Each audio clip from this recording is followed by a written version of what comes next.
Hello students, स्वागत है आप सभी का मैग्नेट ब्रेन्स के इस प्लेटफॉर्म पर जहां मिलता है आपको बिल्कुल ही free and quality education from kindergarten to class 12th। मैं शुभम श्रीवास्तव स्वागत करता हूं आप सभी का class 12th biology NCERT exemplar की सीरीज में, जहां आज के इस लेक्चर में हम लोग डिस्कस करने वाले हैं अपने chapter number 9 strategies for enhancement in food production से very short answer type question. इस चैप्टर के माइंड मैप के बाद हमने एमसीक्यूज को देखा और एमसीक्यूज के बाद अब हम देखने वाले हैं इसे very short answer type questions. तो very short answer type questions में हमसे बहुत छोटे छोटे क्वेश्चंस पूछे जाएंगे, हमें छोटा छोटा आंसर करना है और हम देखते हैं एक एक करके कि कौन कौन से बेहतरीन सवाल हमसे पूछे जा रहे हैं इस very short answer type questions में। मतलब क्वेश्चंस कुछ ऐसे होंगे जिसको हम बहुत ही आसानी से रिलेट कर सकते हैं। माइंड मैप के बाद अगर हमने एमसीक्यूज को ध्यान से देखा है तो ये वेरी शॉर्ट हमारे लिए काफी आसान होने वाला है। तो एक एक करके देखते हैं कौन कौन से बेहतरीन सवाल हमसे पूछे गए हैं। तो पहला सवाल हमारे सामने आ चुका है और पहला सवाल क्या कहता है एक नजर डालेंगे। तो पहला सवाल कहता है कुछ ऐसा कि millions of chicken were killed in West Bengal, Assam, Orissa and Maharashtra recently, what was the reason. अब देखिए क्वेश्चन है कुछ ऐसा कि बहुत ही रिसेंट बात है, रिसेंटली ये हुआ है, कुछ ऐसा हुआ है कि वेस्ट बंगाल में, असम में, उड़ीसा में और महाराष्ट्र में इन कुछ स्टेट्स में जो है वो मिलियंस ऑफ चिकन्स को जो है वो किल कर दिया गया। इन चिकन का जो हम यूज करते हैं एज अ फूड, ठीक है, इसको हम एज अ फूड हमने यूज नहीं किया और इसको हमने क्या कर दिया, इसको हमने किल किया। तो हमसे यही सवाल पूछा जा रहा है कि किल क्यों किया, व्हाट इज द रीजन, क्यों किल किया गया। तो देखिए हुआ कुछ ऐसा था, क्वेश्चन समझ में आ गया। अब इसका आंसर कुछ ऐसा है कि हुआ कुछ ऐसा था कि इसमें chicken was suffering from some diseases.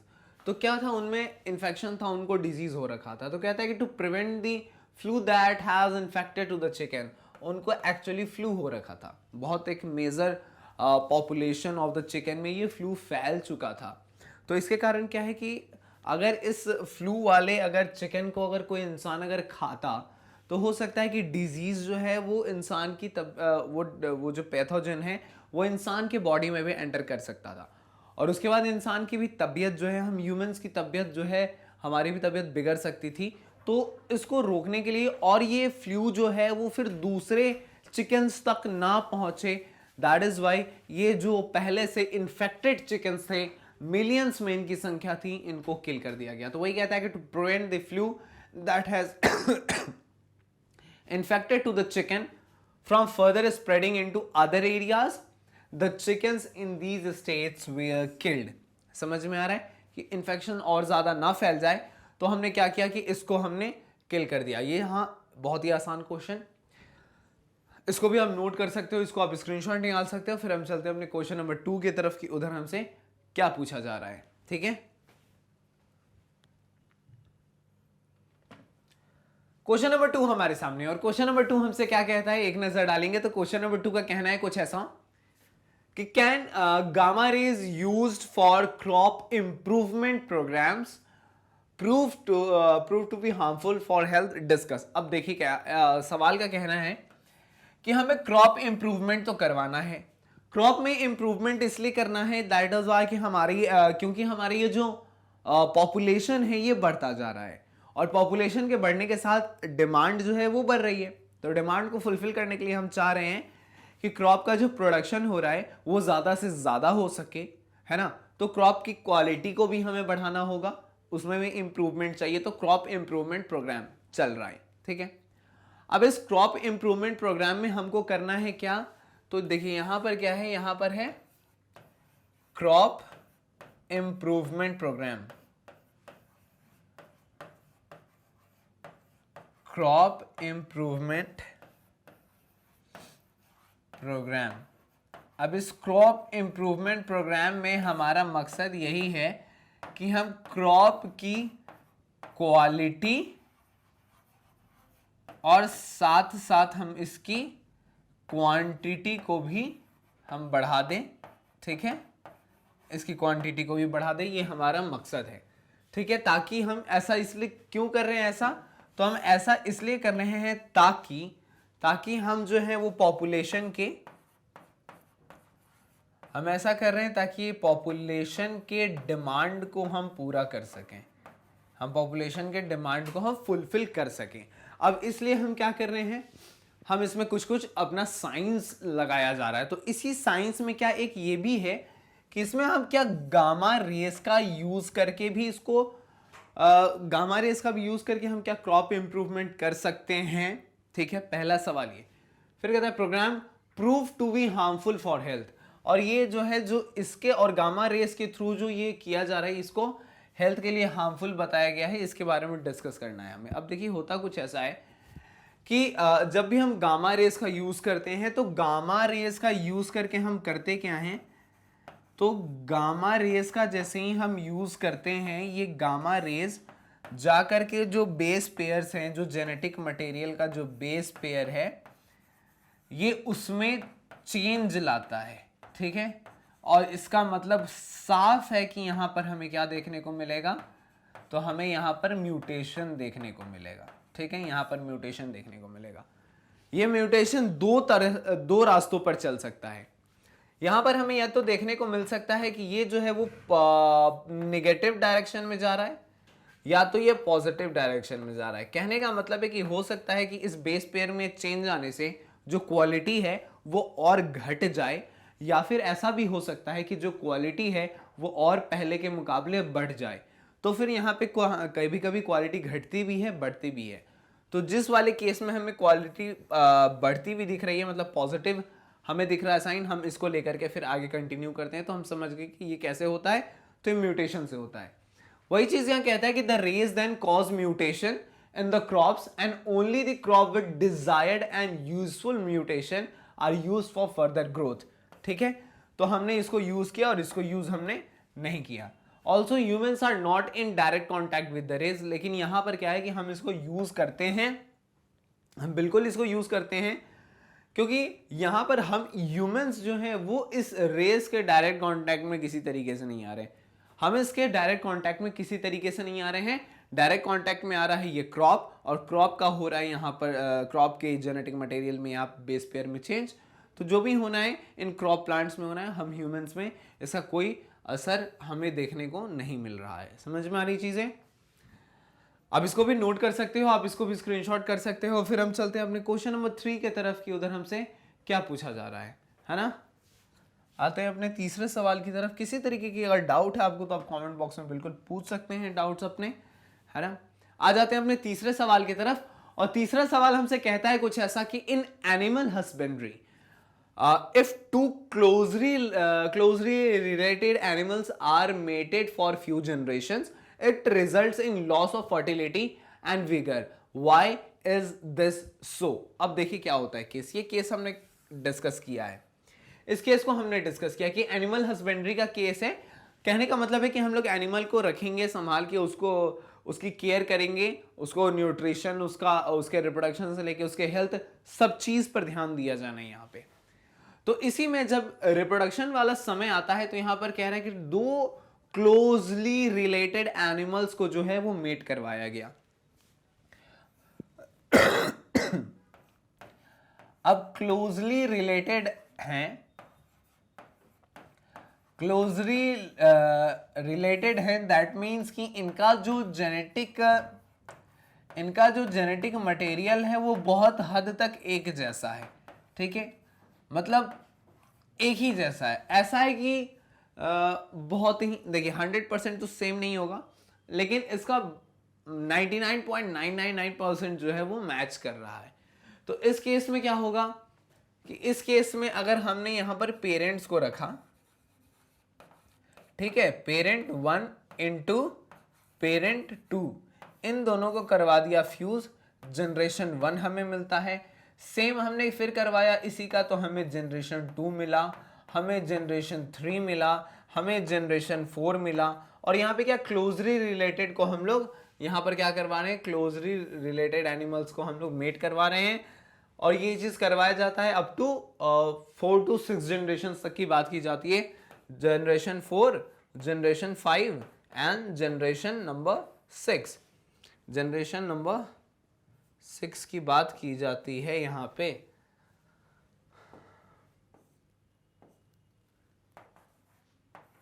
ठीक है। अब यहां पर क्या हुआ कि जैसा कैरेक्टर इन पेरेंट का वैसा कैरेक्टर इस जनरेशन 1 का, फिर ये क्लोजली रिलेटेड है तो कोई खासा इसमें डिफरेंस देखने को नहीं मिलेगा। G2 में भी, तीसरे जनरेशन में भी कोई ज्यादा डिफरेंस नहीं, चौथे में भी कुछ नहीं, पांचवा भी सेम और छठा भी सेम। तो हर बार जो है वो कैसा देखने को मिल रहा है कि हमें जो कैरेक्टर्स हैं वो ऑलवेज हमें सेम देखने को मिल रहे हैं। और इस कारण से यहां पर क्या हो जाता है, किसी तरीके का चेंज नहीं आता है। तो ये क्या करता है, ये यहां पर हमें होमोजाइगोसिटी का केस देखने को मिलता है। और इस कारण से फिर हमें क्या देखने को मिलता है यहां पे, इनब्रीडिंग डिप्रेशन का केस यहां पर हमें देखने को मिल जाता है, ठीक है। यहां पर हमें इनब्रीडिंग डिप्रेशन का केस देखने को मिलता है। तो बस वही कहना है इसका कि जब एनिमल हस्बेंड्री में दो क्लोजली रिलेटेड एनिमल्स को जो मेट किया जाता है तो इसके कारण यहाँ पे फर्टिलिटी का लॉस होता है, विगर का लॉस होता है। क्यों होता है? जस्ट बिकॉज की कंटिन्यूड जब हम इनब्रीडिंग करते हैं और इस तरीके के मेटिंग को हम लोग इनब्रीडिंग का नाम देते हैं, तो इसके कारण इनब्रीडिंग डिप्रेशन होता है, क्योंकि होमोजाइगोसिटी के कारण there is an accumulation of recessive genes in the animals. तो यहाँ पर रिसेसिव जीन्स का एक्यूमुलेशन हो जाता है in the animals and thus results in loss of fertility and vigor, and that is the reason कि ऐसा हो रहा होता है, ठीक है। आप इसको भी नोट कर सकते हो, स्क्रीनशॉट ले सकते हो। फिर हम चलते हैं अपने क्वेश्चन नंबर 4 की तरफ कि उधर हमसे क्या पूछा गया है, राइट। आगे चलते हैं अपने क्वेश्चन नंबर 4 की तरफ। चौथा क्वेश्चन हमारे सामने आ चुका है और चौथा क्वेश्चन हमसे कहता है कुछ ऐसा कि in the area of plant breeding के एरिया की बात की जा रही है। It is important not only to preserve the seeds of the variety being cultivated but also the preserve all its wild relatives. Explain with suitable example. अब देखिए कहा जा रहा है कि जब हम यहां पर हम प्लांट्स की कल्टीवेशन की बात हो रही है, तो प्लांट के ब्रीडिंग की बात की जा रही है फिलहाल। तो प्लांट ब्रीडिंग में ऐसा होता है कि जिस वाले सीड को हमें कल्टीवेट करना है उसके उस वाले सीड को तो हम प्रिजर्व करके रखते ही हैं, क्योंकि इसे प्रिजर्व करना इसलिए जरूरी है क्योंकि इसी सीड के मदद से फिर हम आगे जाकर के खेती करने वाले हैं, ठीक है। तो इसका प्रिजर्वेशन जरूरी है और इसको प्रिजर्व किया जाता है। लेकिन साथ साथ बोल रहा है कि इसके साथ साथ इसके जो वाइल्ड रिलेटिव्स हैं उन सीड्स का भी प्रिजर्वेशन जो है वो करना जरूरी है। और ऐसा क्यों है एक्सप्लेन हमें करना है। तो देखिए ऐसा इसलिए होता है कि the wild varieties of cultivated plants although have very low yield, इनके पास वाइल्ड वेराइटीज के पास बहुत लो यील्ड है, लेकिन इनके पास बहुत सारे रेसिस्टेंट कैरेक्टर्स हैं, ठीक है। रेसिस्टेंट कैरेक्टर्स हैं मतलब रेसिस्टेंट जीन्स हैं, तो जो अलग अलग डिजीज से फाइट कर सकते हैं। अब देखिए, अब यहां पर है कि ये वाइल्ड वाले की अगर खास बात है कि अगर ये किसी डिजीज से फाइट कर सकते हैं, ठीक है, डिजीज से ये फाइट कर सकते हैं, ठीक है। तो एक तरह से हम देखें तो this is a positive sign. अगर हम इसके इल्ड की बात करें, ठीक है, तो इल्ड जो है वो कम है, तो ये हो गया इसका निगेटिव साइन। लेकिन अगर हम अपने इसकी बात करें, अगर हम अपने इस नॉर्मल सीड की बात करें जिसको हम प्रिजर्व कर रहे हैं फॉर कल्टीवेशन, उसका क्या है, उस वाले सीड का जो है, उसकी सीड की बात करें तो उसका इल्ड जो है that is the high which is a positive sign. लेकिन उसकी खास बात ये है कि वो ज़्यादा डिजीज रेसिस्टेंट वो नहीं है, डिजीज से बहुत ही कम वो फाइट कर पाता है। तो दिस इज नेगेटिव पॉइंट। तो यहां पर हम क्या करते हैं, फिर इन फ्यूचर अगर हम इसमें क्रॉस करवा करके फिर हम किसी ऐसे सीड को अगर हम बनाने की कोशिश करते हैं जो डिजीज से भी लड़ ले, जो डिजीज से भी जो फाइट कर सके, और साथ साथ जो है जिसका इल्ड जो है वो भी हमारा तगड़ा हो, तो इस वाले केस में हमें देखने को मिलता है कि ये सीड ज़्यादा बढ़िया सीड हमें मिलता है। तो ऐसे फिर हमें जो डिजायर्ड हमें सीड्स चाहिए होते हैं फ्यूचर में, उसके लिए हमें प्रिजर्व करना है। तो कह रहा है कि various resistance that can be introduced in other high yielding plants. तो इस तरीके से फिर हम इसे बाद में यूज कर सकते हैं। ठीक है, ये रहा हमारा चौथा क्वेश्चन। अब हम चलते हैं अपने क्वेश्चन नंबर 5 की तरफ कि उधर हमसे क्या पूछा जा रहा है। पांचवा क्वेश्चन हमारे सामने क्या है,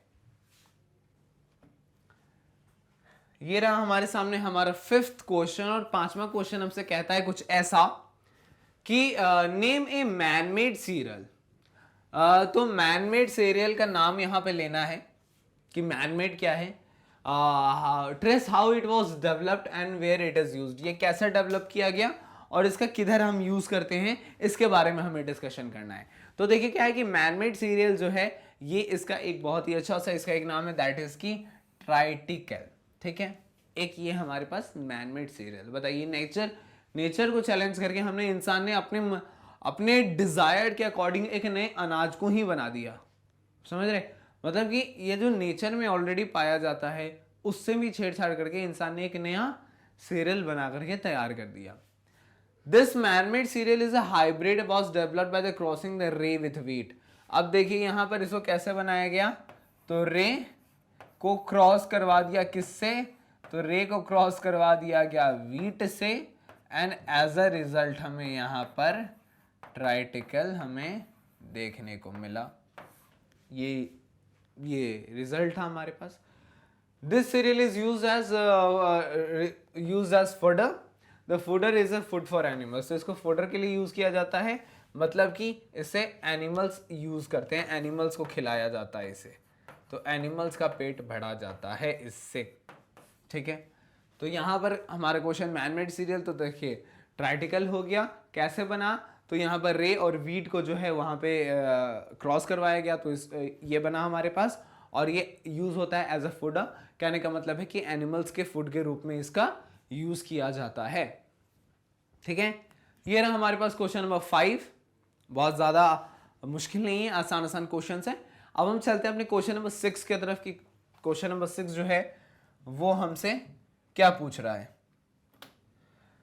तो ये रहा हमारे पास question number 6, and question number 6 में हमारे पास ये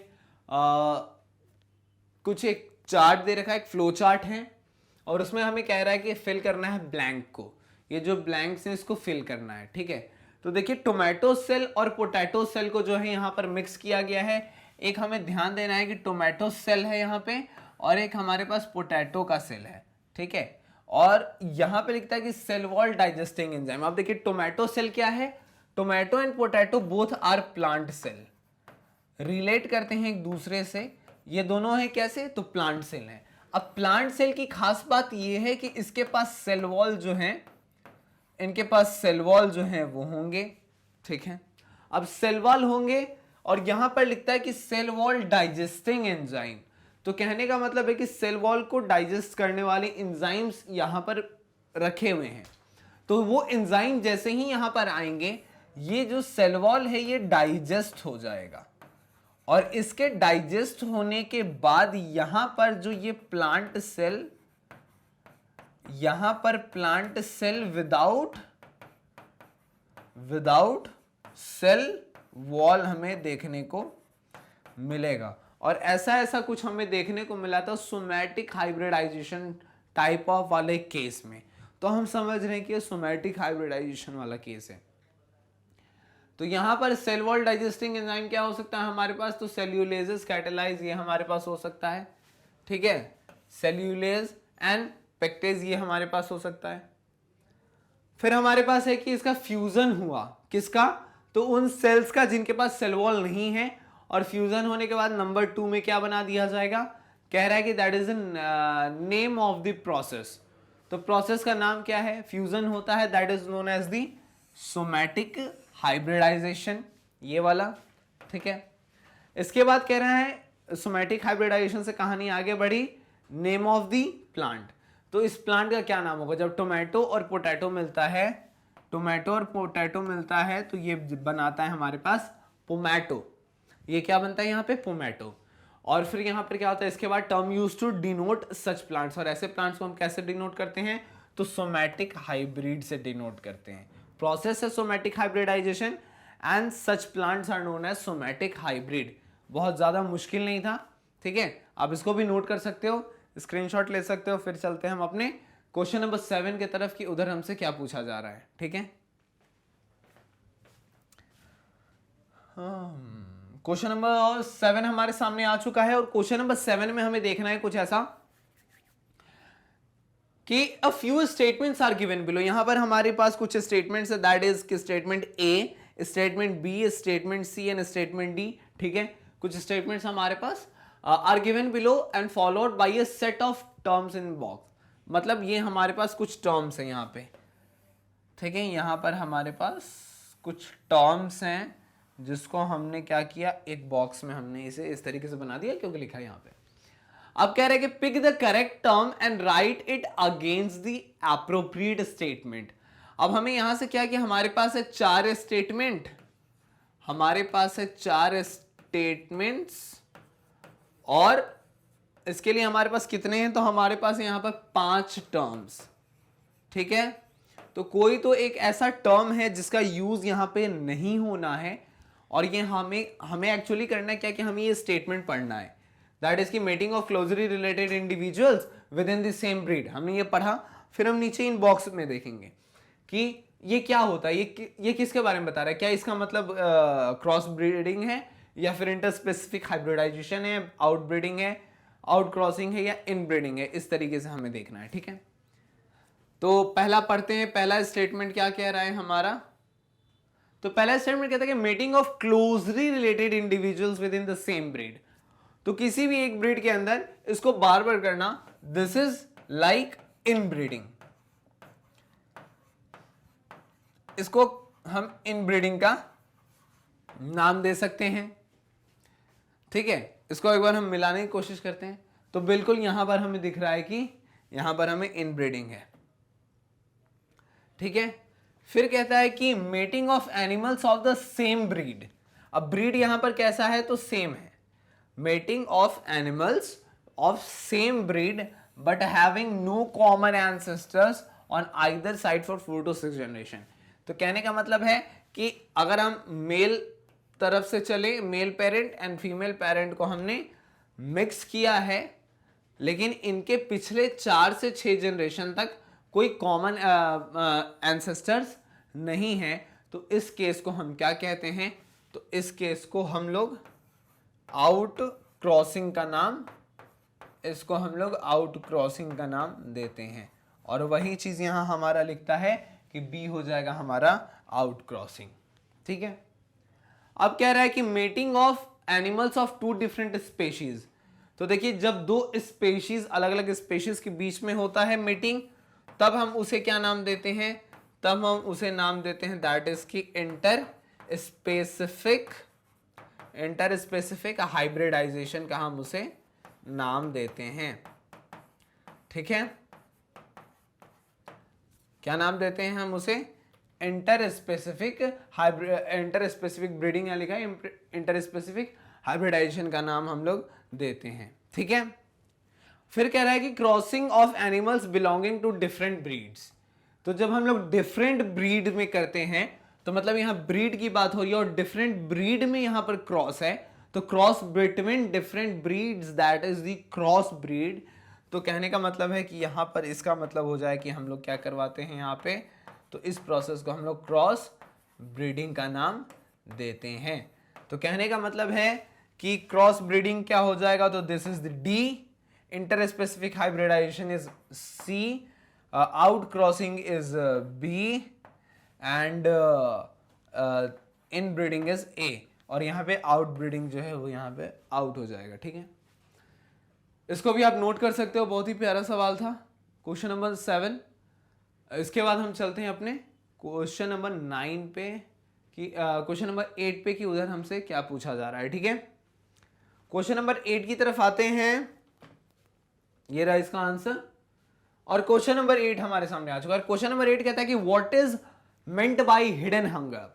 तो यहां पर बात की जा रही है अबाउट हिडन हंगर। तो हिडन हंगर क्या होता है, नाम बता रहा है कि हंग्री हैं शायद, लेकिन वो छिपा हुआ है, ऐसा हमें दिख नहीं रहा है। देखिए इसका मतलब क्या होता है कि हिडन हंगर का मतलब होता है कि एक ग्रुप ऑफ पॉपुलेशन है, ठीक है, एक ग्रुप ऑफ पॉपुलेशन है। फॉर एग्जांपल मान लेते हैं कि कोई इलाका है, ऐसा इलाका है या फिर कोई एक ऐसा देश है जो काफी जो क्या है इकोनॉमिकली वो बहुत ही ज्यादा स्ट्रांग नहीं है, और ऐसा भी नहीं कि वो कंट्री जो है इकोनॉमिकली बहुत ज्यादा वीक है। तो वो क्या करता है कि according to the population and the demand of that population क्या होता है कि उसने अनाज जो है उसको इंपोर्ट किया, या अगर उसके देश में खुद हो रहा है देन इट्स गुड, अगर नहीं हो रहा है तो उसने इंपोर्ट किया, मतलब कि अपनी जनता की भूख को मिटाने के लिए उसने दैट मच ऑफ अनाज जो है उसको इंपोर्ट कर लिया और जनता तक पहुंचा दिया। अब क्या है, ये पॉपुलेशन में जो इंडिविजुअल्स रहते हैं, ये पॉपुलेशन में जो इंडिविजुअल्स रहते हैं, ये इंडिविजुअल्स क्या करते हैं अपने फूड को, ये इंडिविजुअल्स ने क्या किया, खाना खाया, सबने खाया, ठीक है। इससे क्या होता है, इनका पेट जो है वो भर जाता है। लेकिन यहां पर क्या है, इसको खाने से क्या है कि जो हमें रिक्वायर्ड न्यूट्रिएंट्स हैं, जो एक्स्ट्रा न्यूट्रिएंट्स चाहिए, उसकी डिमांड को ये फुलफिल नहीं कर पाते, ठीक है। तो इस केस में क्या होता है कि इनका पेट तो भर जाता है, लेकिन जो जरूरत के न्यूट्रिएंट्स है, और जरूरत के न्यूट्रिएंट्स कैसे हो गए, जैसे कुछ विटामिन हो गए, ठीक है, कुछ विटामिन है हमारे पास प्रोटीन्स हैं, इसकी कमी जो है ऐसे लोगों में हो जाती है। ऐसे लोगों में विटामिन की, मिनरल्स की, प्रोटीन्स की कमी हो जाती है। तो इस वाले केस को हम लोग हिडन हंगर के नाम से जानते हैं। तो कह रहा है कि hidden hunger means the deficiency of certain nutrients in the body in which no specific symptoms are seen। अब इस केस में क्या है कि ऐसा भी कुछ इंसान में बाहर से देखने को नहीं मिल रहा है कि वो बहुत ज़्यादा कमज़ोर हो चुका है, या फिर किसी तरीके का उसको डिजीज़ है, या फिर कोई अलग से एक्स्ट्रा सिम्टम्स हमें देखने को मिल रहा है बाहर से। तो बाहर से हमें कुछ नहीं देखने को मिलता है, दैट इज़ वाई हमने हिडन हंगर यहाँ पर वर्ड यूज़ किया है। और इस केस में क्या होता है कि ऐसे ऐसे न्यूट्रिएंट्स की कमी हो जाती है बॉडी में, ठीक है। तो इसको बहुत ही आसान सा क्वेश्चन है, इसको भी आप नोट कर सकते हो, स्क्रीनशॉट ले सकते हो। फिर हम चलते हैं अपने नेक्स्ट क्वेश्चन नंबर 9 की तरफ कि उधर हमसे क्या पूछा गया है। तो आ जाते हैं अपने क्वेश्चन नंबर 9 की तरफ, और क्वेश्चन नंबर 9 हमसे क्या कहता है, एक नजर डालेंगे जरूर इस पे। तो क्वेश्चन नंबर 9 हमारे सामने आ चुका है, और क्वेश्चन नंबर 9 हमसे कहता है कुछ ऐसा कि why are plants obtained by protoplast culture called somatic hybrids. अब देखिए प्रोटोप्लास्ट कल्चर क्या है। तो प्रोटोप्लास्ट कल्चर हमने देखा है कि जिस तरीके से हमारे पास एक क्वेश्चन आया था, जैसे कि कोई प्लांट सेल है, तो प्लांट सेल है, तो हमने इस प्लांट सेल का क्या किया, खास बात इसकी कि इस प्लांट सेल के पास क्या है, तो इसके पास सेल वॉल है। हमने क्या किया कि इस प्लांट सेल से इसके सेल वॉल को हटा दिया, और यहाँ पर हमने plant cell without cell wall का हमने यहां पर यूज किया है, ठीक है, विदाउट सेल वॉल वाली केस है हमारे पास यहां पे, ठीक है, यही है। तो इसको हम लोग सोमैटिक हाइब्रिड क्यों कहते हैं। अब देखिए बात ऐसा है कि plant obtained by the protoplast culture are called somatic hybrids because these plants are formed by the fusion of protoplast of two different plant varieties। अब ये देखिए plant cell without cell wall, ऐसा 1 और सेम, फॉर एग्जांपल कि अगर हम इसको 2 का नाम दे देते हैं, तो सेम ऐसा अगर हम क्रॉस करवाते हैं कि plant cell without cell wall that is की 1, तो इन दोनों के बीच में क्रॉस होता है, तो this is the protoplast culture. तो यहां पर हम लोग 2 अलग अलग वेराइटीज को कर रहे हैं। 1 का मतलब है कि वेराइटी 1 की बात की जा रही है, एंड दिस मीन्स दैट कि वेराइटी 2 की बात की जा रही है। तो अपने अपने डिजायरेबल कैरेक्टर्स के और इसमें क्या है, लिखता है एक स्पेशल चीज कि ईच हैविंग डिजायरेबल कैरेक्टर, सबके पास अपने एक डिजायर्ड कैरेक्टर्स है, एंड दैट इज वाई हम इसे सोमैटिक हाइब्रिड का नाम देते हैं। हमें जो चाहिए हमें वो मिलता है, तो हमें दैट इज वाई हम इसको ऐसा कहते हैं, ठीक है। यही होता है प्रोटोप्लास्ट कल्चर, ठीक है। सोमैटिक हाइब्रिडाइजेशन वाला केस है, ये सोमैटिक हाइब्रिडाइजेशन वाला केस है। देखिए इसके बाद हमारे पास कहता है कि what is protoplast fusion. Again पिछले क्वेश्चन की तरह ही है ये भी, कि प्रोटोप्लास्ट का फ्यूजन क्या होता है कि the 2 plant varieties of plant with desirable characters are selected and their cells are extracted. For example कि एक तरफ हमारे पास क्या था, एक तरफ हमारे पास था टोमेटो का सेल, ठीक है, और हमने इसको क्रॉस करवाना चाहा विथ पोटैटो के सेल के साथ। हमने इसे किसके साथ क्रॉस करवाया? तो हमने इसे पोटैटो के सेल के साथ क्रॉस करवाया। ध्यान से देखिएगा, सेल लिखता है, ध्यान से देखिएगा, सेल दिखता है। एंड इन दिस केस यहां पर हम ब्रैकेट में एक चीज लिखना चाहेंगे, दैट इज की सेल वॉल जो है यहां पर क्रॉस कर दिया गया, दैट इज की सेल वॉल जो है वो एब्सेंट है। चूंकि ये प्लांट्स हैं तो प्लांट के पास सेल वॉल जो होता है वो कंपलसरी होता है, बट इन दीज केस हमने क्या किया, सेल वॉल को हटा दिया। तो पहले तो हमारे पास जो डिजायर्ड कैरेक्टर था, हमारी जो ख्वाहिश थी, हमने उसके अकॉर्डिंग उन कैरेक्टर्स के मुताबिक हमने इनको सेलेक्ट किया। तो सिलेक्शन में एक तरफ हमने टोमेटो रखा और एक तरफ हमने पोटैटो रखा, और उनके सेल को हमने वहां से निकाला। सेल को निकालने के बाद the cell wall of the cells are broken down, और सेल वॉल को हमने यहां से डिस्ट्रॉय कर दिया by protein digesting enzymes and the naked protoplast is fused with under। अब क्या है यहां पर सेल वॉल के बिना सेल वॉल के जो ये सेल है इसको हमने क्या किया, प्रोटोप्लास्ट, इसको हमने प्रोटोप्लास्ट का नाम दिया। ठीक है, इधर से भी हमें क्या मिला, दैट इज कि हमें प्रोटोप्लास्ट मिला, हमें दोनों साइड से प्रोटोप्लास्ट देखने को मिला। ठीक है, और इन दोनों को हमने क्या करवाया, तो इन दोनों का हो गया यहाँ पे फ्यूजन, इन दोनों का हो गया fusion under laboratory conditions. Laboratory में हमने फ्यूज किया, क्योंकि सेल वॉल को डिस्ट्रॉय कहां करोगे तुम, लैबोरेटरी में। इस टोमेटो से टोमेटो सेल को किधर से निकालोगे, तो लैबोरेटरी में। Same with the case of potato, इसके सेल को एक्सट्रैक्ट कहां से किया जा सकता है, तो लैबोरेटरी में। तो ये सारे काम जो है वो उधर ही होने, और इसी चीज को हम लोग प्रोटोप्लास्ट फ्यूजन के नाम से जानते हैं। तो इन दोनों का जो हमने फ्यूजन कर दिया, और फ्यूजन करके इसको जो हमने यहां बनाया, जो हमें मिला हमारे पास, दैट इज द पोमैटो। ये हमें जो मिलता है, इसको हम पोमैटो हमें मिला, और ये जो फ्यूजन हो रहा है, एंड ये जो फ्यूजन हो रहा है, this fusion is known as, इसी फ्यूजन को हम लोग प्रोटोप्लास्ट फ्यूजन के नाम से जानते हैं। इसी को हम लोग प्रोटोप्लास्ट फ्यूजन के नाम से जानते हैं। समझ में आ गई चीजें? इसको भी आप नोट कर सकते हो, इसको भी आप स्क्रीनशॉट निकाल सकते हो। फिर हम चलते हैं अपने क्वेश्चन नंबर 11 के तरफ की, उधर हमसे क्या पूछा जा रहा है। ठीक है, समझ में आ रही हैं चीजें? चलते हैं अपने क्वेश्चन नंबर 11 के तरफ। क्वेश्चन नंबर 11 हमसे क्या कहता है, ये रहा हमारे सामने हमारे क्वेश्चन नंबर 11, और क्वेश्चन नंबर 11 कहता है कैसा कि why is it easier to culture meristems compare to permanent tissue. अब देखिए सवाल यहां है कि हमारे पास दो तरीके के हैं, दो तरीके के टिश्यू होते हैं। एक तरफ हमारे पास होता है मेरिस्टेमेटिक टिश्यू, एक तरफ होता है हमारे पास परमानेंट टिश्यू। अगर इन दोनों के बीच के डिफरेंस की अगर हम बात करें, एक तरफ अगर हम रखते हैं मेरिस्टम को, एक तरफ हम मेरिस्टम को रखते हैं, और एक तरफ अगर हम रखते हैं परमानेंट को, तो इन दोनों की खास बात ये है कि ये जो होते हैं ये डिवाइड करते हैं। ठीक है, ये डिवाइड कर रहे हैं, और ये जो है परमानेंट जो है वो डिवाइड अब नहीं कर रहे हैं, ये जो है वो डिवाइड अब नहीं कर रहे हैं। ठीक है, ये जो डिवाइड है वो नहीं कर रहे हैं। एक तो ये बात हो गई।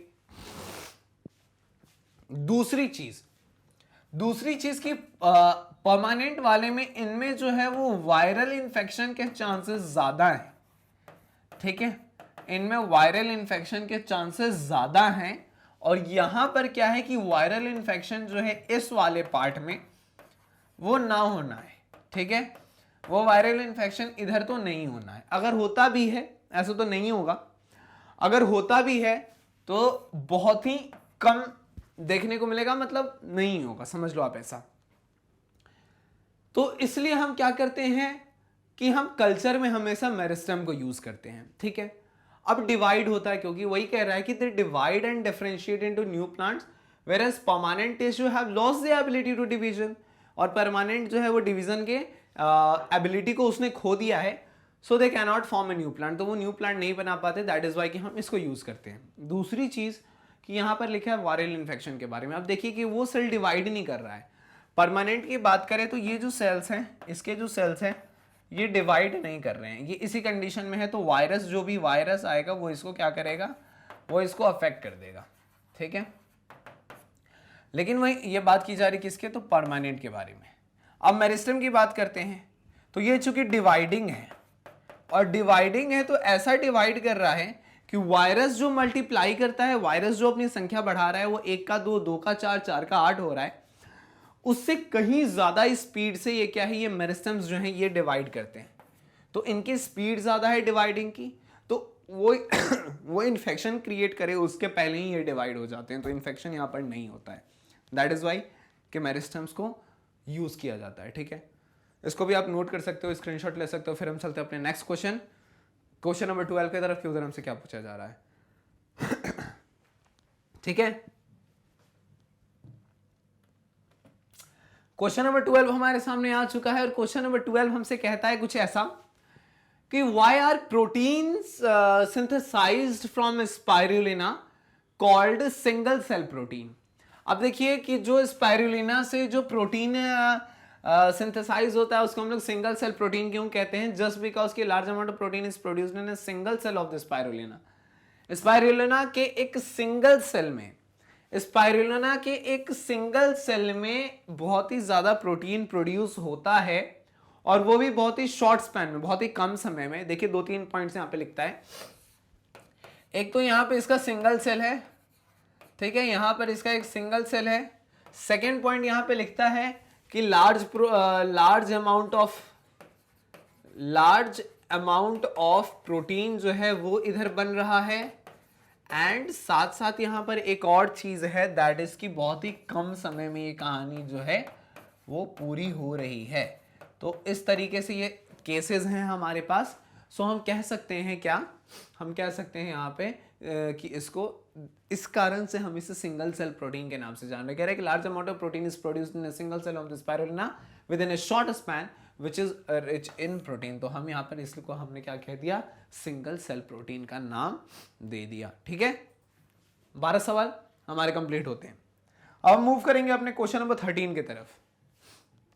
देखिए 13वां सवाल हमसे क्या कहता है, कहता है कुछ ऐसा कि a person who is allergic to pulses was advised to take a capsule of spirulina daily, give the reason for the advice। अब देखिए देखिए देखिए देखिए देखिए, एक्चुअली यहां पर क्या है कि एक पर्सन है जिसको पल्सेस से एलर्जी है, पल्सेस से एलर्जी है। कहने का मतलब है कि जब भी वो पल्सेस का यूज करता है तो उसको क्या है, किसी तरीके का एलर्जी हो जाता है। हो सकता है कि उसको कोई स्किन के ऊपर रैशेस आ सकते होंगे, allergy are of different kind. तो उसको स्किन के ऊपर रैशेस आ सकते हैं, या फिर उसको सर्दी टाइप, या फिर कुछ भी हो सकता है उसको। ठीक है, तो एलर्जी है तो उसको डॉक्टर से जब वो मिलता है तो उसको ऐसा एडवाइस किया जाता है कि आप पल्सेस का सेवन ना करें। ठीक है, अब उसका कहने का मतलब है कि जब वो पल्सेस का सेवन नहीं करेगा तो यहां पर हम जान रहे हैं एक चीज की, पल्सेस का सेवन नहीं करेगा तो उसको जो प्रोटीन है वो प्रोटीन किधर से मिलेगा। ठीक है, सवाल ये उठ गया कि प्रोटीन कहां से मिलेगा। उस बंदे ने पूछा कि सर एलर्जी तक तो ठीक है, लेकिन ये मेरे प्रोटीन का सोर्स है, तो अगर मैं ये पल्सेस का यूज नहीं करूंगा तो मेरे अंदर प्रोटीन किधर से मिलेगा। तो डॉक्टर ने उसको सजेस्ट किया कि एक काम करो, तुम पल्सेस से तुम्हें एलर्जी है तो तुम नहीं खाओ, पल्सेस का यूज मत करो, तुम एक काम करो, तुम स्पाइरुलिना लेना शुरू करो। ठीक है, स्पाइरुलिना लेना शुरू करो। अब उसको पल्सेस लेने से मना कर दिया गया और उसको एडवाइस किया गया क्या, कि तुम स्पाइरुलिना लेना शुरू करो। ठीक है, और इसके बाद क्वेश्चन हमसे कहता है give the reason for the advice. अब एडवाइस के अब उसने कहा कि सर हमें प्रोटीन की मुझे ज़रूरत है, आप कह रहे हैं ये पल्सेस नहीं लो और स्पाइरुलिना ले लो। तो एक्चुअली वो जो भी बंदा था, वो जो पर्सन था, वो हमारे इस बायोलॉजी बैकग्राउंड से नहीं था, तो उसको नहीं पता है कि एक्चुअली इस स्पाइरुलिना में भी प्रोटीन होता है। हमने सिंगल सेल प्रोटीन वाले केस में इसको देखा है। हमने किस वाले केस में देखा है, तो हमने सिंगल सेल प्रोटीन वाले केस में इसको देखा है। तो सिंगल सेल प्रोटीन वाले केस से हमें समझ में आता है कि अगर स्पाइरुलिना का वो सेवन करेगा तो उसको प्रोटीन मिलने वाला है। तो हमें तो फाइनली ऐसा थोड़ी कि हमें सिर्फ पल्सेस खाना है, हमारा टारगेट ये कि हमें हमारे बॉडी में प्रोटीन को पहुंचाना है। अगर वो पल्सेस के माध्यम से नहीं पहुंच रहा तो हम उसे स्पाइरुलिना की मदद से ले जाएंगे। तो यही कारण है और यही सोच के डॉक्टर ने उसको बोला कि चलिए आपको एलर्जी है तो आप पल्सेस का सेवन ना करें, आप उसके जगह स्पाइरुलिना का यूज करें डेली, क्योंकि ये जो है ये भी रिच इन प्रोटीन होता है, तो आप इसका यूज करेंगे और इसका यूज आप नहीं करेंगे। ठीक है, क्वेश्चन नंबर 13 हो गया हमारे सामने, इसको भी आप नोट कर लो, स्क्रीनशॉट ले लो। फिर हम चलते हैं अपने क्वेश्चन नंबर 14 की तरफ कि क्वेश्चन नंबर 14 हमसे क्या पूछ रहा है। क्वेश्चन नंबर 14 हमारे सामने आ चुका है। क्वेश्चन नंबर 14 हमसे कहता है कुछ ऐसा कि व्हाट इज एक्वाकल्चर। देखिए सवाल आ गया हमारे पास एक्वाकल्चर। अब एक्वाकल्चर की बात करें तो स्पष्ट है, शब्दों पर अगर हम जाते हैं तो यहां पर लिखता है एक्वाकल्चर। तो एक्वाकल्चर से हम क्या समझ गए कि यहां पर कहीं ना कहीं बात की जा रही है वाटर की, पानी के बारे में डिस्कशन है। यहां पे कह रहा है कि give example of an animal that can be multiplied bye aquaculture. तो देखिए पानी से जुड़ा खेल से यहां पे अब कहता है कि aquaculture is defined as the culture और farming of all aquatic plants and animals for economic use. अब देखिए एक्वाटिक प्लांट्स एंड एनिमल्स कहने का मतलब है कि ऐसे प्लांट्स एंड एनिमल्स जो कि वाटर में पाए जाते हैं। ठीक है, वाटर में पाए जाते हैं। ठीक है, तो इन वाटर में पाए जाने वाले एनिमल्स या फिर प्लांट्स का जो हम लोग फार्मिंग करते हैं, मतलब जो उनको कल्चर किया जाता है for our economic use. For example कि अगर आप जाएंगे, अगर आपने कभी देखा है ऐसी जगह पर आप गए हैं जहां फार्मिंग होती है, तो आपको पता चलेगा कि बहुत सारे फार्मर्स हैं जो आज के समय में, और गवर्नमेंट भी सपोर्ट कर रही है एनिमल हस्बेंड्री के लिए आज के समय में। तो लोग क्या करते हैं, जिनकी ज़मीनें खाली पड़ी हैं, जो ऐसी ज़मीन है, ये प्रैक्टिकल चीज़ है। For example this is the farm land, आप समझने की कोशिश करिएगा कि this is the farm land. ठीक है, फार्म लैंड में बहुत सारे प्लॉट्स होते हैं, इस तरीके से छोटे छोटे प्लॉट्स होते हैं, सबके अपने अपने प्लॉट्स हैं। बहुत सारे किसान हैं, सबके अपने अपने प्लॉट्स हैं, इस तरीके से बहुत सारे प्लॉट्स हैं। ठीक है, तो इस वाले केस में हमें देखने को मिलता है कुछ ऐसा, इस वाले केस में हमें देखने को मिलता है कि ये वाला प्लॉट बहुत सही है फॉर फार्मिंग, जैसे कि मिट्टी इसकी सही है। लेकिन इसी इतने बड़े प्लॉट में ये जो है, ये साइड वाला जो प्लॉट है ना, इसकी जो सॉइल है ये बहुत ही पुअर क्वालिटी की सॉइल है। तो जब इस बंदे ने इस जमीन को खरीदा था आज से 25 साल पहले, तो खरीदने को तो इसने इस जमीन को खरीद लिया, लेकिन ये 25 सालों में आज तक इस वाले हिस्से ने इसको 1 किलो अनाज भी नहीं दिया। तो फिर गवर्नमेंट के प्लान ने ये इसको बताया कि ऐसा हो सकता है कि तुम अगर इस जमीन का यूज करके, अगर तुम इस पे प्लांट का कल्टीवेशन तुम नहीं कर पा रहे हो, तो तुम ऐसा करो कि एनिमल हस्बेंड्री का तुम यहां पर यूज करो। इस वाले प्लॉट को तुम एनिमल हस्बेंड्री के लिए अगर तुम यूज करते हो तो एज अ फार्मर तुमको प्रॉफिट होने वाला है। तो एनिमल हस्बेंड्री में उसने क्या किया कि इस वाले प्लॉट को अगर हम उठाते हैं, तो इस वाले प्लॉट में इसने क्या किया कि इसने बहुत गड्ढा खनवाया।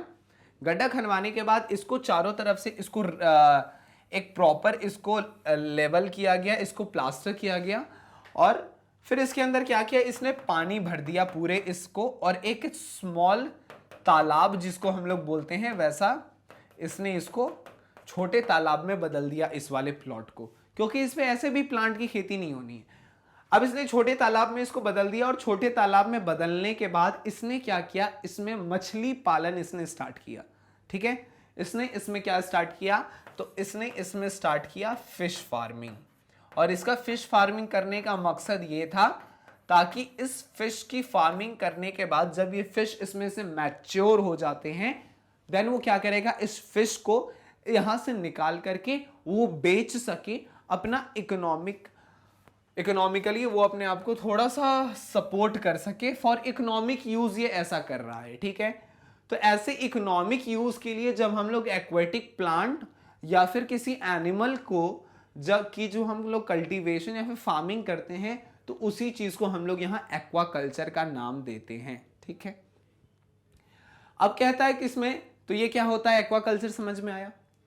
अब कह रहा है कि give example for an animal that can be multiplied bye aquaculture. तो एग्जाम्पल हमें देना है जिसको एक्वाकल्चर में यूज करते हैं। तो the animals can be multiplied by the aquaculture or fishes, जैसे कि हमने देखा ये फिश फार्मिंग कर रहा है।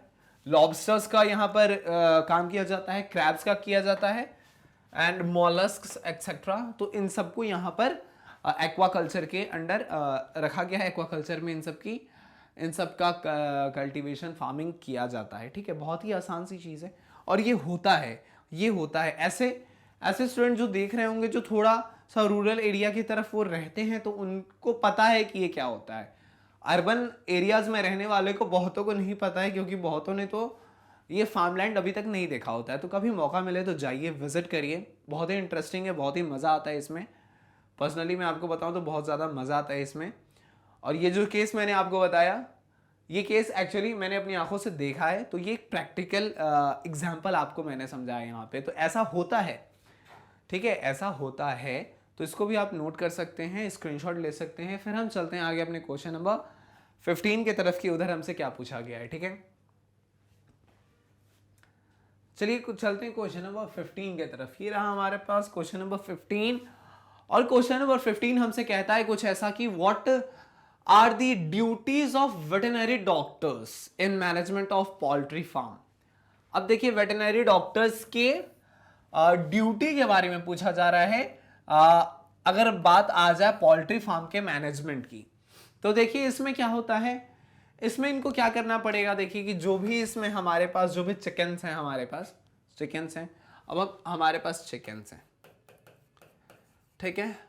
हम दो पर्पस में इन फार्म का यूज करते हैं। इस फार्म का एक तो हम मीट के पर्पस से यूज करते हैं एंड दूसरा हम यूज करते हैं एग के लिए। ठीक है, तो जरूरत है कि ये जो चिकन है हमारा, इस चिकन का हेल्थ जो है वो बहुत ही सही होना चाहिए, इसके हेल्थ को सही रखना पड़ेगा। तो कह रहा है कि अगर किसी तरीके की इसको डिजीज होती है तो ट्रीटमेंट की जरूरत है। अगर इसके हेल्थ को सुधार सही रखना है तो एक प्रॉपर वैक्सीनेशन की भी जरूरत है, ताकि ये कोई डिजीज इसको ना हो और फिर ये डिजीज दूसरों तक ना फैले। ठीक है, तो इन सब चीजों का चेकअप जो है वो डॉक्टर करते हैं वहां पे। So they have to observe the behaviour of animal, animal के बिहेवियर को वो देखेंगे। और एनिमल के, क्योंकि वो इंसान नहीं है ना कि वो बोल सकता है कि मेरे सर में दर्द हो रहा है या फिर मुझे कफ सा फील हो रहा है या फिर etcetera etcetera and number of things, वो नहीं बोल सकते। तो क्या किया जाता है उन इन दैट केस कि एनिमल्स के बिहेवियर को देखते हुए फिर ये पता लगाया जाता है कि क्या दिक्कत आ रही है। फिर उसके बाद चेकअप्स एंड ट्रीटमेंट्स किए जाते हैं। तो बिहेवियर को पहले देखा गया, they should give basic checkup. Basic checkup जरूरी है ये देखने के लिए कि किसी तरीके की दिक्कत तो नहीं है। रेगुलर इंटरवल्स पे किया जाना चाहिए।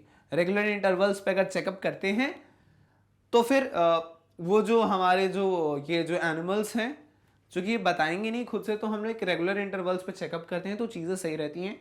वैक्सीनेशन बहुत ज़रूरी है। Vaccination is given a specific period. Vaccination, जब भी वैक्सीनेशन का जो पीरियड होता है वहाँ पर वैक्सीन दिया जाना चाहिए।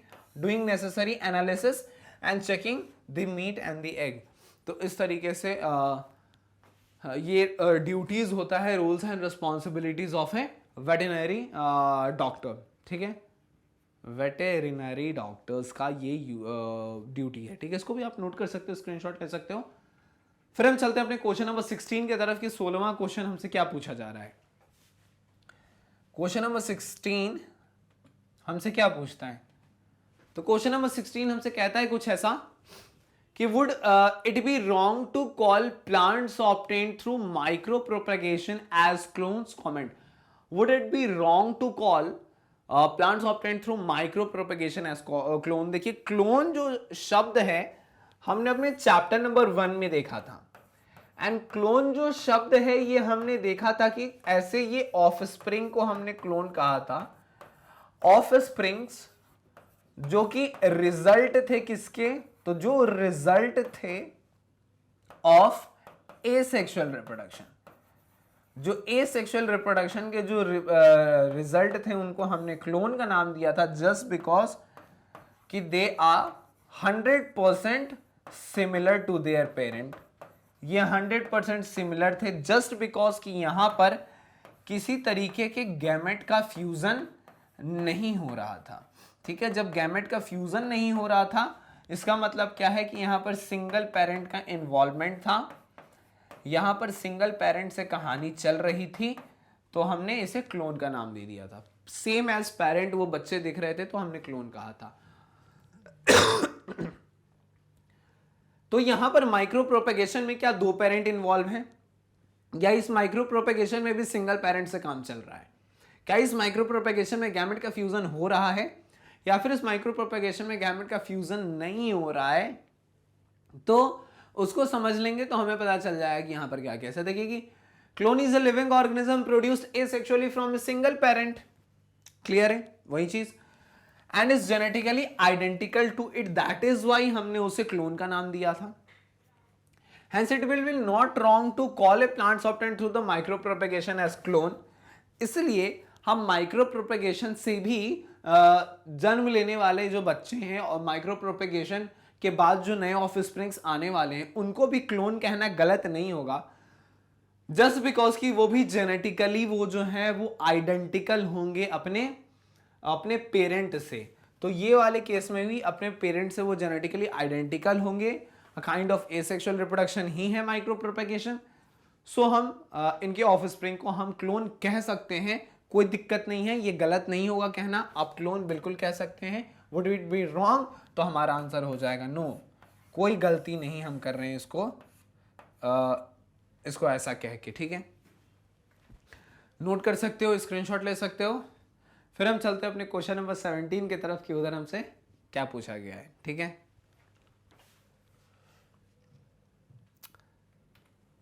17वां क्वेश्चन हमारे सामने आ चुका है और क्वेश्चन नंबर 17 हमसे कहता है कुछ ऐसा कि how is a somatic hybrid different from A hybrid. अब यहां पर एक तरफ हमारे पास सोमैटिक हाइब्रिड है और एक तरफ हमारे पास हाइब्रिड है, और हमें सीधा सीधा बस इतना बोलना है कि इन दोनों के बीच में क्या डिफरेंस हमें देखने को मिल रहा है। तो कहता है कि somatic hybrid is formed by the fusion of any to organisms, whereas hybrid is a procedure produced by the fusion of the different varieties of two different related species। अब देखिए यहाँ पे सोमैटिक हाइब्रिड में क्या है, किसी भी दो ऑर्गेनिज्म के बीच में जब फ्यूजन होता है, फ्यूजन करवाते हैं, तो हमने सोमैटिक हाइब्रिड का नाम दिया है। और अगर हम लोग किसी दो अलग वेराइटीज में या फिर किसी दो अलग रिलेटेड स्पेशीज में अगर हम लोग करवाते हैं फ्यूजन, तो हमने उसको हाइब्रिड का नाम दिया है। वर्ड्स पे जाना है, यहां पर लिखता है कि fusion of any two organism is somatic hybrid and यहां पर है फ्यूजन ऑफ डिफरेंट वैरायटीज और two different species is hybrid, ठीक है। तो ये रहा इन दोनों के बीच का डिफरेंस, छोटा सा, वेरी शॉर्ट, लाइक सफिशिएंट। आगे बढ़ते हैं अपने क्वेश्चन नंबर 18 की तरफ कि क्वेश्चन नंबर 18 हमसे क्या पूछ रहा है। क्वेश्चन नंबर 18 पे हम आ चुके हैं और क्वेश्चन नंबर 18 हमसे कहता है, कहीं तो यहां देखा हुआ है कि ये क्वेश्चन हमने पहले देखा है कभी। तो कह रहा है व्हाट इज इमैस्कुलेशन एंड फिर कहता है कि why and when is it done. तो देखिए इमैस्कुलेशन की बात करें तो शायद हमने इसे चैप्टर नंबर 2 में देखा था, चैप्टर नंबर 2 में देखा था, जहां पर हम डिस्कस कर रहे थे about the sexual reproduction in flowering plant, मतलब एंजियोस्पर्म्स के अंदर जब हम लोग डिस्कस कर रहे थे सेक्सुअल रिप्रोडक्शन को, उस केस में हमने बाइसेक्सुअल फ्लावर के बारे में भी देखा था। तो बाइसेक्सुअल फ्लावर्स के बारे में जब हम लोग डिस्कस कर रहे थे, हमें पता था कि एक ही फ्लावर के अंदर हमें मेल पार्ट एंड हमें यहां पर फीमेल पार्ट दोनों देखने को मिला। तो मेल एंड फीमेल दोनों पार्ट देखने को मिला, लेकिन हम तो यहां पर ये क्या है ना कि ये दोनों आपस में यहां पर ये ऑटोगैमी कर लेंगे। ऑटोगैमी कहने का मतलब है कि ये यहां पर सेल्फ पॉलिनेशन यहां पर हो जाएगा, ठीक है। लेकिन हमें ये नहीं चाहिए, क्योंकि ये जब तक ऑटोगैमी करता रहेगा हमें वेरिएशन नामक जो चीज है वो देखने को नहीं मिलेगा। तो हम चाहते हैं कि ये ऑटोगैमी ना करे, क्रॉस पॉलिनेशन का केस यहां पर हो। यहां पर जेनोगैमी हम करवाना चाहते हैं। हम क्या करवाना चाहते हैं? हम करवाना चाहते हैं जेनोगैमी। किसमें? तो इसी बाइसेक्सुअल फ्लावर में।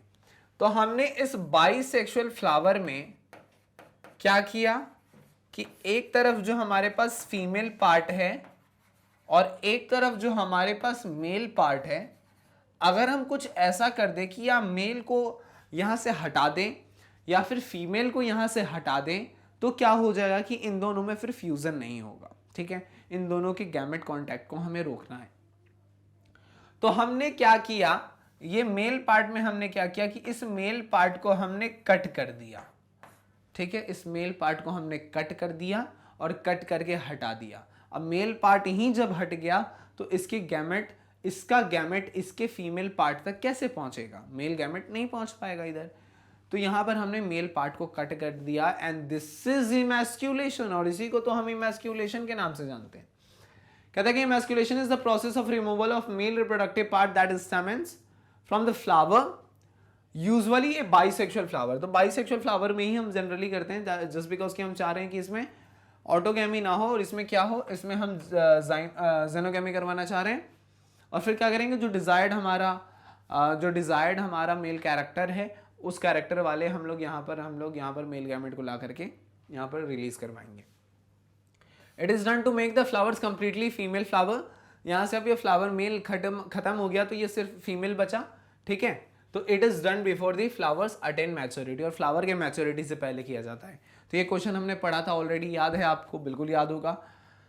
तो दिस इज द इमैस्कुलेशन। अगर हम लोग मेल को रहने देते और अगर हम लोग फीमेल पार्ट के ऊपर एक बैग चढ़ा देते तो उस प्रोसेस को फिर हम बैगिंग के नाम से जानते थे, ये भी याद होगा आपको। तो ये क्वेश्चन नंबर 18 हमारे सामने, इसको भी आप नोट कर सकते हो, स्क्रीनशॉट ले सकते हो।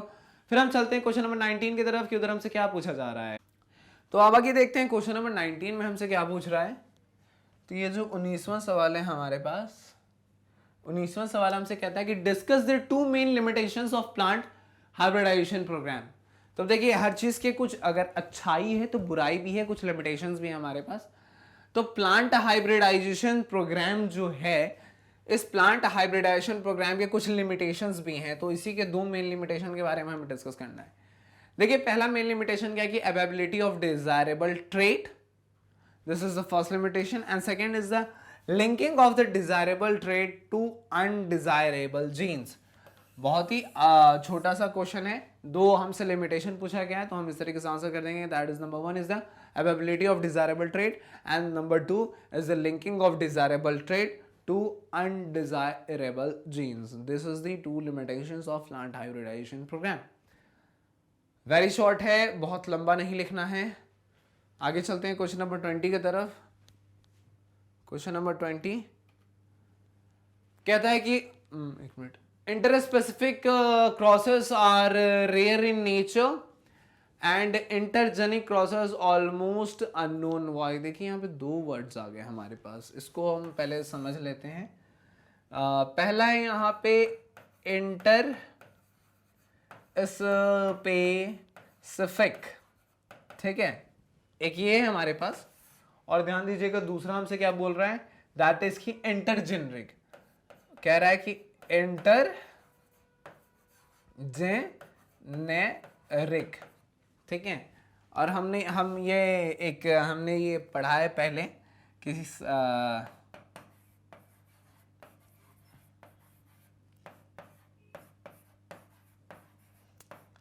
ठीक है, हायरार्की ऑफ क्लासिफिकेशन में हमने इसे देखा था ऐसा कि किंगडम, फाइलम,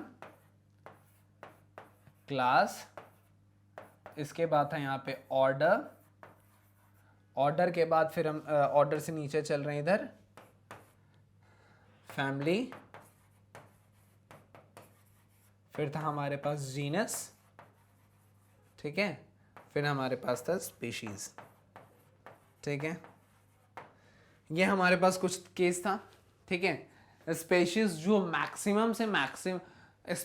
मैक्सिमम कैरेक्टर्स जिनके कॉमन होते हैं इसमें, जीनस में फिर ये थोड़ा सा कॉमन कैरेक्टर घट जाता है, फैमिली में और घटता है, ऑर्डर में और घटता है, क्लास में और घटता है, फाइलम में और घटता है, किंगडम में और घट जाता है, ठीक है। तो जो बहुत ज़्यादा कॉमन कैरेक्टर शेयर करते हैं दैट इज स्पीशीज। अब देखिए स्पीशीज जो होते हैं, अलग अलग स्पीशीज हैं हमारे पास। अगर हम लोग इसके अंदर ही चले, मैमल्स की अगर हम लोग बात करें तो मैमल्स में इंसान हैं, एप्स हैं, मंकीज हैं, ठीक है, काऊ है, बफेलो है, अलग अलग तरीके के मैमल्स हैं हमारे पास। जनरली ह्यूमंस जो हैं वो ह्यूमन के साथ क्रॉस करते हैं एंड फिर ऑफस्प्रिंग बनता है यहाँ पे। लेकिन यहाँ पे कह रहा है इंटर स्पेसिफिक, तो कहने का मतलब है कि इस केस में टू डिफरेंट स्पेशीज जो हैं, टू डिफरेंट स्पेशीज के बीच में हमने क्या करवाना है, हमने क्रॉस करवाना है, ठीक है। तो टू डिफरेंट स्पेशीज के बीच में क्रॉस करवाना है तो ये थोड़ा मुश्किल होता है, मुश्किल है, लेकिन ये नामुमकिन नहीं हम इसे कहेंगे। और जस्ट बिकॉज कि हमारे पास एक एग्जाम्पल हमारे पास है, दैट इज कि हमारे पास बहुत सारे एग्जाम्पल है, दैट इज एक है म्यूल, हमारे पास है लाइगर जो लायन और टाइगर के मिलने से बना है, म्यूल दैट इज की हॉर्स एंड यहाँ पर हमारे पास हॉर्स एंड डोंकी के मिलने से बना है म्यूल। तो ये हमारे पास है, दैट इज की दो अलग अलग स्पेशीज के बीच में हमने करवा दिया। तो दिस इज दी रेयर, बहुत रेयर है ये। और इंटरजेनरिक का मतलब ये हुआ कि इस दो अलग अलग जीनस के बीच में हमें क्रॉस करवाना है। तो मतलब दो डिफरेंट जीनस के बीच में हमें क्रॉस करवाना है।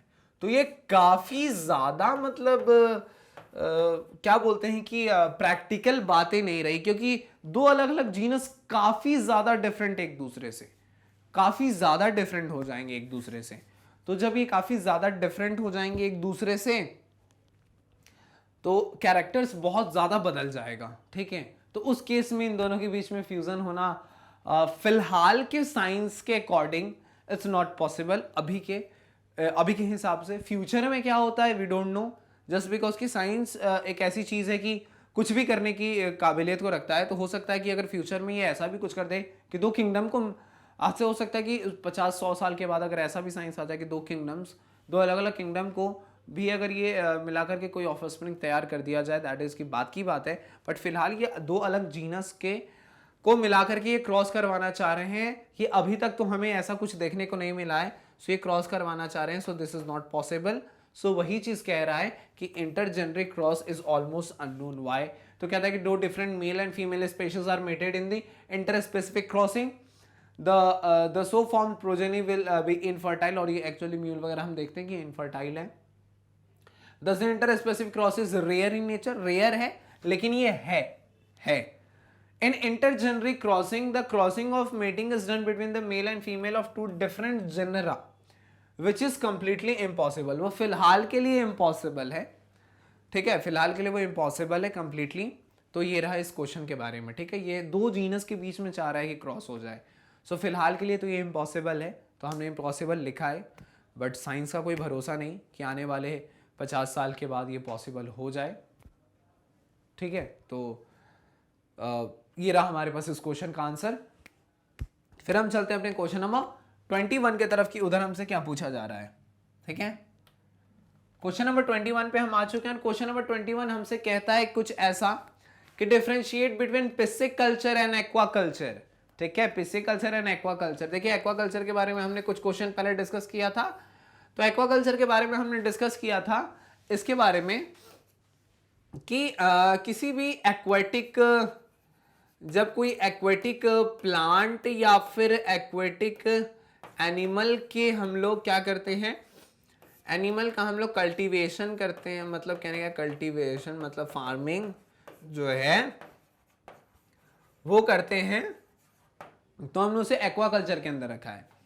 वहीं अगर हम लोग पिसिकल्चर की बात करें तो ये स्पेसिफिक हो जाता है फॉर फिश, मछलियों के लिए हो जाता है। तो ये कह रहा है कि pisciculture is the culture of just fishes to obtain product of fish, whereas the aquaculture is the culture of all aquatic plants and animals। तो पिसिकल्चर जो है वो एक्वाकल्चर के अंदर ही एक्वाकल्चर का एक हिस्सा होता है, ठीक है।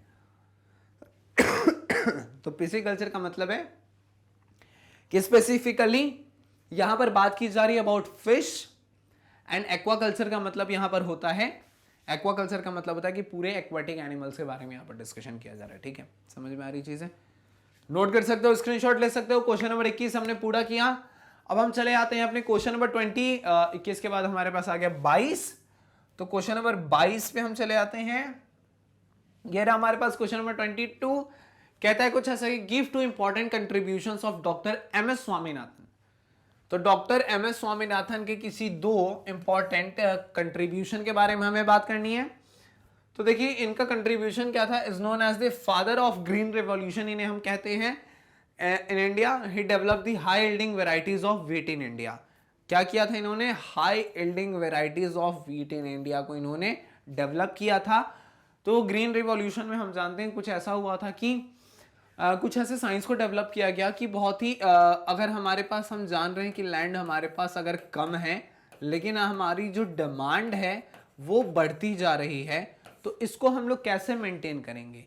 तो लैंड कम होने के कारण इनिशियली हमारा जो प्रोडक्शन था वो प्रोडक्शन भी हमारा कम था, लेकिन हमने क्या किया कि क्रॉप के वैरायटीज में हमने कुछ इंप्रूवमेंट किया एंड उसका रिजल्ट ये होता है कि जो हमारा ये जो प्रोडक्शन जो हमारा ये जो कम था, अगर हम इसके क्वालिटी, अगर हमारे जो ग्रेन्स हैं, अगर हम अपने इस ग्रेन्स के अगर हम लोग क्वालिटी को अगर हम इम्प्रूव कर दें तो हमारा जो क्वांटिटी है वो भी इम्प्रूव हो जाएगा। ठीक है और ये क्वालिटी एंड क्वांटिटी को इम्प्रूव किया गया ग्रीन रिवॉल्यूशन। तो ऐसे high yielding variety of wheat को इन्होंने डेवलप किया था डॉक्टर एम.एस. स्वामीनाथन ने, जिनको father of green revolution in India कहा जाता है। और दूसरा इसमें कहता है कि he is an advocate of moving India to sustainable development, और इन्होंने क्या किया था, इंडिया को सस्टेनेबल डेवलपमेंट की तरफ मूव करने में इन्होंने हेल्प किया था। ठीक है, तो ये रहे इनके बारे में 2 पॉइंट्स। क्वेश्चन नंबर 22 हमने डिस्कस किया, अब इसको भी नोट कर सकते हो, स्क्रीनशॉट ले सकते हो। अब हम चलते हैं अपने क्वेश्चन नंबर 23 की तरफ कि उधर हमसे क्या पूछा जा रहा है। 23वां क्वेश्चन हमारे सामने, और ये कहता है कुछ ऐसा कि the term desirable trait can mean different things for different plant. मतलब कि डिजायरेबल ट्रेट जो है वो अलग अलग है अलग अलग प्लांट्स के लिए। Justify the statement with suitable example. अब देखिए क्या है कि अगर हम लोग प्लांट्स की बात करें, ठीक है, अगर हम प्लांट्स की बात करें तो किसी किसी प्लांट से हम क्या चाहते हैं, किसी किसी प्लांट से हम उसके फ्रूट को चाहते हैं, ठीक है, किसी किसी प्लांट से हम चाहते हैं कि उसका फ्लावर हमें मिल जाए, किसी किसी प्लांट से हम चाहते हैं कि हमें उसका सीड मिल जाए। ठीक है, आयुर्वेदा चाहता है कभी कभी किसी किसी प्लांट से उसके बहुत सारे गुड क्वालिटी ऑफ लीव्स उसे मिल जाएं। कभी कभी हम प्लांट से ऐसा चाहते हैं कि उसके जो रूट्स हैं वो हमें मिल जाएं। ठीक है, कहने का मतलब है कि अलग अलग प्लांट्स से हमें अलग अलग तरीके की नीड होती है। तो हमारे लिए जो वो डिजायर कैरेक्टर है कि उसका, हमें जिस प्लांट से फ्रूट चाहिए, हम चाहते हैं कि उसका ये जो फ्रूट वाला जो कैरेक्टर है, दिस ट्रेट, ये बहुत ही स्ट्रांग होना चाहिए। अगर हम कोई साइंस लगाएंगे भी तो हम चाहेंगे कि हम अपने इस वाले पार्ट को मजबूत बना लें। हम फ्लावर वाले से कुछ ऐसा चाहेंगे कि हमारा ये जो फ्लावर है वो मैक्सिमम से मैक्सिमम हमें मिल सके, same with seed, leaves and root etcetera etcetera. तो कहते हैं कि अलग अलग प्लांट्स हमें अलग अलग चाहिए। तो कह रहा है कि if the character of height is taken into consideration. अब यहां पर हाइट को अगर कंसीडर किया जा रहा है, tallness can be desirable for one plant and where is the undesirable for another plant। तो यहाँ पर tallness जो है वो डिजायरेबल है, और तो इसका कारण से क्या है कि जो ड्वार्फनेस है वो अनडिजायरेबल हो जाएगा। Same with the case of dwarfness. अब वही चीज है, मेरे कहने का मतलब है कि I want the fruit from this flower, I want fruit from this fruit, sorry, I want the fruit from this plant, so मेरे लिए डिजायरेबल है। भले ही उसका सीड जो है वो कितने भी पुअर क्वालिटी का हो जाए, इफ आई वांट दिस, तो मुझे फर्क नहीं सीड कितने भी पुअर क्वालिटी का हो जाए, मेरा फ्रूट जो मुझे मिल रहा है ये गुड क्वालिटी का होना चाहिए। सो यही कहानी है। ठीक है, समझ में आ रहा है। और फिर जिस प्लांट से मुझे रूट चाहिए उससे मुझे रूट चाहिए, उसके लीव से मुझे मतलब नहीं है। ठीक है, इसको भी आप नोट कर सकते हो। फिर हम चलते हैं आगे, है ना। तो इस तरीके से किया हमने अपने strategies for enhancement in production नामक चैप्टर से वेरी शॉर्ट आंसर्स को कंप्लीट। उम्मीद है कि आपको समझ में आया होगा।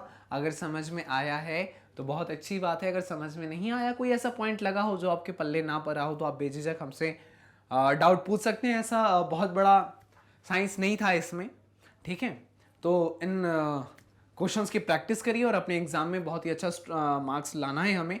इसकी तैयारी में जुड़ जाइए। एक इन्फॉर्मेशन आपके लिए, that is about magnet brains. इस एग्जाम की सीजन में मैग्नेट ब्रेन्स ने आपके लिए बहुत सारे वीडियोस बनाए हैं।